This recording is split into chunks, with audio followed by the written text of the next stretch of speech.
নমস্কার বন্ধুরা, সুস্বাদে তোমাদের সবাইকে স্বাগত। আজ তোমাদের জন্য একটা ডেজার্টের রেসিপি নিয়ে চলে এসেছি। আজ তোমাদের সাথে শেয়ার করব কাঁচা আমের পুডিংয়ের রেসিপি। প্রচণ্ড এই গরমের মরশুমে শেষ পাতে যদি একটু পুডিং হয়, তাহলে বাচ্চা থেকে বড় সকলেই কিন্তু ভীষণ খুশি হয়ে যাবে।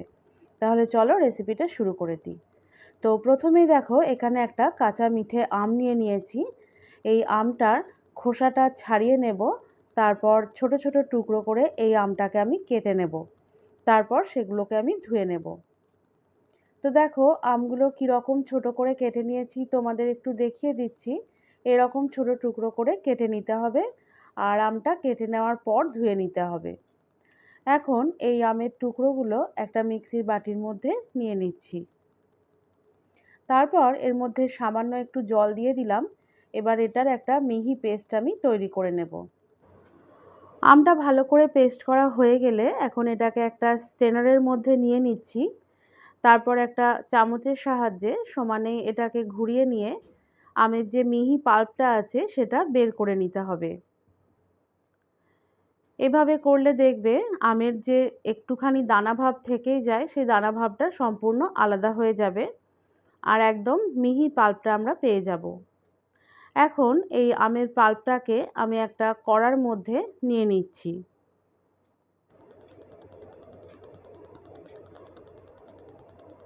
এবারে এই আমের পাল্পটা আমি ফুটিয়ে নেব। তো ফোটানোর সময় কিন্তু গ্যাসের ফ্লেমটাকে মিডিয়ামে রাখতে হবে। তারপর এটাকে সমানেই নাড়াচাড়া করে ফুটিয়ে নিতে হবে। গ্যাসের ফ্লেমটা যদি তোমরা বাড়িয়ে দাও, তাহলে কিন্তু এই আমের পাল্পটা ফুটে গায়ে প্রচণ্ড ছিটে আসতে পারে। তার জন্যই কিন্তু এটা মাঝারি আঁচে ফুটিয়ে নিতে হবে।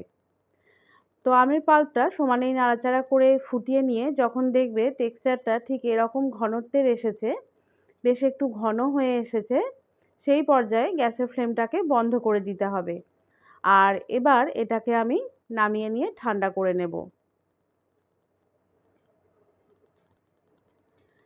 এখন যে পাত্রে আমি পুডিংটা বানাবো, সেই পাত্রটা আমি সামান্য একটু সাদা তেল দিয়ে ভালো করে গ্রিস করে নিচ্ছি। সমস্ত দিকগুলোতেই তেলটা ভালো করে গ্রিস করে দিতে হবে। আবারও কড়ার মধ্যে আমি দুধ নিয়ে নিলাম, আর এখানে আমি ফুল ক্রিম দুধটা ব্যবহার করেছি। দুধটা ফুটিয়ে নেব। তো দুধটা যখনই ফুটে আসবে, তখনই খুন্তির সাহায্যে সমানেই নাড়াচাড়া করে নিতে হবে। দুধটাতে যেন কোনো রকম সর না জমে, সেদিকে একটু লক্ষ্য রাখতে হবে। আর দুধটাও কিন্তু ফুটিয়ে নেব মাঝারি আঁচে।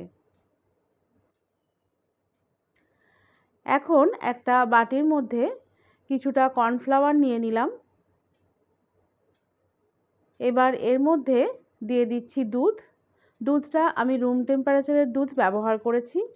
এখন এই দুটো উপকরণকে খুব ভালো করে মিশিয়ে নিতে হবে। সমস্তটা মেশানো হয়ে গেলে আমি এটা একটা সাইডে রেখে দেব। এদিকে দেখো, দুধটাও ফুটে ফুটে কিন্তু বেশ অনেকটাই ঘন হয়ে এসেছে। যতটা দুধ নিয়েছিলাম তার 4 ভাগের 3 ভাগ হওয়া পর্যন্ত ফুটিয়ে নিতে হবে। এবার এর মধ্যে পরিমাণ মতো চিনি দিয়ে দিলাম। চিনিটা দিয়ে আবারও সমানেই নাড়াচাড়া করে নেব, আর এটাকে অন্তত মিনিট 5 মতো ফুটিয়ে নিতে হবে। তো দুধটা ফুটে গিয়ে দেখো বন্ধুরা, বেশ কিছুটা কিন্তু ঘন হয়ে গেছে।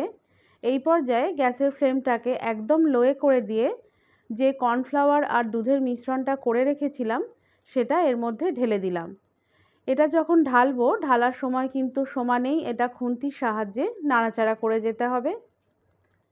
এখন লো ফ্লেমে এটাকে আরও 1 মিনিট মতো ফুটিয়ে নেব। তারপর যখন দেখব যে দুধ আর কর্নফ্লাওয়ারের মিশ্রণটা ঠিক এরকম টেক্সচারটা এসেছে, বেশ একটু ঘন হয়ে গেছে, এই পর্যায়ে গ্যাসের ফ্লেমটাকে আমি বন্ধ করে দেব। তারপর এটাকে সমানেই নাড়াচাড়া করে নিয়ে ঠান্ডা করে নিতে হবে। দেখো বন্ধুরা, এখানে টেক্সচারটা কিন্তু আরও বেশ কিছুটা ঘন হয়ে গেছে, আর এখানে কিছুটা ঠান্ডাও হয়ে গেছে। এই পর্যায়ে এর মধ্যে আমি ফুটিয়ে রাখা আমের পাল্পটা দিয়ে দেব। আমের পাল্পটা অল্প করে দিতে থাকবো, আর এটাকে সমানেই নাড়াচাড়া করে নিতে থাকবো। এতে করে আমের পাল্পটা খুব সহজেই দুধের মিশ্রণের সাথে মিশে যাবে। সমস্তটা মিশিয়ে নিয়ে ঠিক এরকম ঘন একটা টেক্সচার আসবে। এই পর্যায়ে এর মধ্যে আমি সবুজ রঙের ফুড কালার দিয়ে দিলাম। ফুড কালারটা দেওয়ার পর আবারও সমস্তটা খুব ভালো করে মিশিয়ে নেব। বন্ধুরা, এর আগে তোমাদের সাথে আমি কাঁচা আমের লস্যি, কাঁচা আমের চপ এইসব রেসিপি শেয়ার করেছিলাম।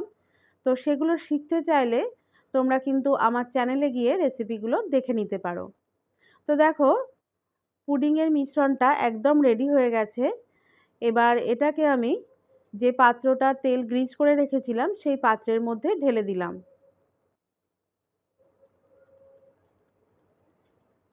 বেশ কিছুটা মিশ্রণ ঢেলে নেওয়ার পর এখন এই পাত্রটাকে ভালো করে আমি ড্যাব করে নেব, যাতে ওপরের অংশটা একদম মসৃণ হয়ে যায়। এখন দেখো, এখানে বেশ কয়েকটা আমি কাচের বাটি নিয়ে নিয়েছি। বাটিগুলো একইভাবে সাদা তেল দিয়ে গ্রিজ করে রেখেছিলাম। এখন এই বাটিগুলোর মধ্যেও পুডিংয়ের মিশ্রণটা বেশ কিছুটা করে দিয়ে দিলাম। এগুলোকেও একইভাবে ড্যাব করে নিতে হবে, যাতে ওপরের অংশটা মসৃণ হয়ে যায়। এখন পুডিংগুলো সমস্ত রেডি হয়ে গেছে। এগুলোকে আমি এখন ফ্রিজের মধ্যে ভরে রাখবো অন্তত 5 থেকে 6 ঘন্টা মতো। তো 5-6 ঘন্টা পর আমি এখন পুডিংগুলো বের করে নিয়েছি। পুডিংগুলো আমার একদম রেডি হয়ে গেছে। এবার একটা প্লেট নিয়ে বাটিটার ওপরে দিয়ে দিলাম। তারপর এভাবে উবুর করে নিতে হবে, আমি যেভাবে দেখালাম। তারপর বার কয়েক বাটিটার ওপরে ড্যাব করে দিতে হবে। তাহলেই দেখবে খুব অনায়াসেই কিন্তু পুডিংটা বেরিয়ে আসছে। দেখো কত অনায়াসে পুডিংটা বেরিয়ে এলো। এবার এই পুডিংটাকে আমি কয়েকটা চকো চিপস দিয়ে ডেকোরেট করে দেব। এটা একেবারেই অপশনাল, তোমরা চাইলে এটা নাও দিতে পারো। তবে বাচ্চারা খেলে এটা দিলে দেখতে ভালো লাগে, তাই আমি এটা দিলাম। তো দেখো বন্ধুরা, আমার কাঁচা আমের পুডিং কিন্তু একদম রেডি হয়ে গেছে। তোমরা দেখতেই পেলে কত সহজে এই রেসিপিটা তৈরি হয়ে গেল। বাচ্চা থেকে বড় প্রত্যেকেরই ভীষণ পছন্দ হবে কাঁচা আমের পুডিংয়ের এই রেসিপিটা। আমার রেসিপি যদি ভালো লেগে থাকে তাহলে লাইক, শেয়ার, কমেন্ট করার সাথে সাথে আমার চ্যানেলটিকে সাবস্ক্রাইব করে বেল আইকনটি ক্লিক করারও অনুরোধ জানালাম। সকলে সুস্থ থেকো, ভালো থেকো।